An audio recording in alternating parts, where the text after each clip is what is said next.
একজন সাহাবার জীবনী শোনাবো আপনাদেরকে। আব্দুর রহমান ইবনে আউফ রাদিয়াল্লাহু তাআলা আনহু।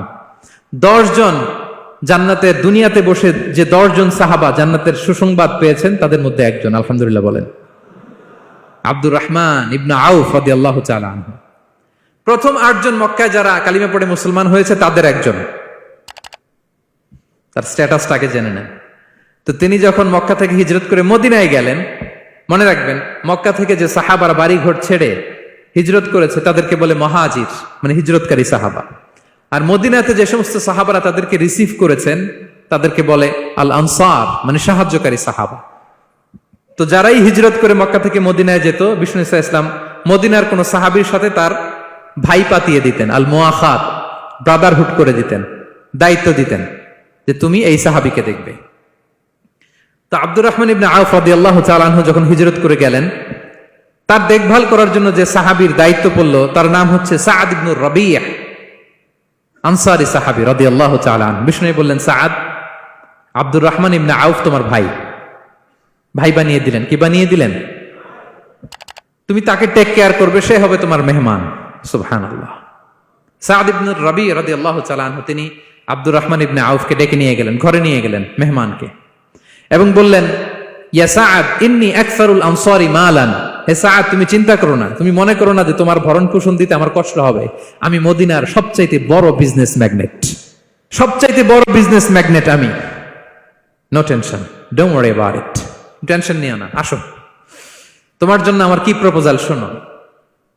ফাআকসিমু লাকা নিসফা মালি, আমার যত সম্পদ আছে আমি অর্ধেক তোমার দিয়ে দিব। সুবহানাল্লাহ। এত আসতে আপনার বাড়িতে কেউ মেহমান হলে করতে পারবেন এরকম? আল্লাহ, কেমন প্রেরণার বাতি ঘর তারা। ফাআকসিমু নিসফা মালি, হে আব্দুর রহমান ইবনে আউফ, আমার অর্ধেক সম্পদ তোমারে দিয়ে দিব। এখানেই শেষ না, এরপর বলতে লাগলেন, আমার অনেকগুলো স্ত্রী আছে, তুমি কোথায় যে মেয়ে খুঁজবা, প্রস্তাব দিবা, এত ঝামেলার দরকার নাই। আমার কোন স্ত্রীকে তোমার ভালো লাগে বলো, তার যদি তোমাকে ভালো লাগে তাহলে প্রয়োজনে তাকে আমি ডিভোর্স দিয়ে দিব, তাকে নিয়ে তুমি সুখের সংসার করবা। আল্লাহু আকবার, আল্লাহু আকবার। অর্ধেক সম্পদ দিয়ে দিব, আমার একাধিক স্ত্রী আছে, কাউকে যদি তোমার পছন্দ হয় এবং সেও যদি তোমাকে পছন্দ করে প্রয়োজনে তাকে ডিভোর্স দিব। New life, new career, just go on. আমরা এই সুযোগ পেলে কি করতাম?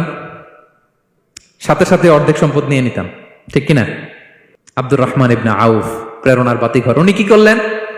উনি বললেন, লা হাজাতা লি ফি যালিক।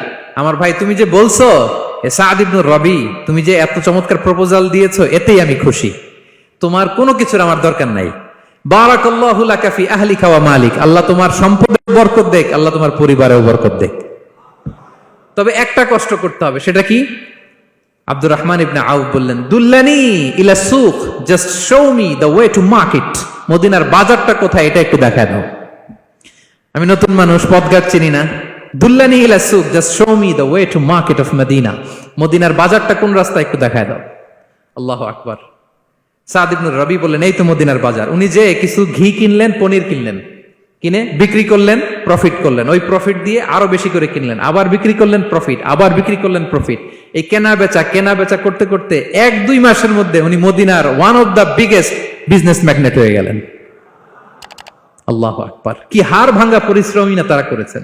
একেবারে রেডি ক্যারিয়ার ছিল, গেলাম সবচেয়ে বড় বিজনেসম্যানের অর্ধেক সম্পত্তি পেয়ে গেলাম। He didn't accept the ready career, rather he made his own path with his own endeavor.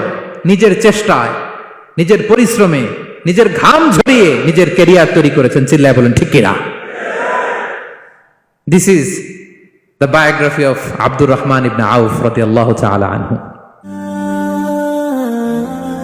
Be a part of our vision. Do listen and share the khair.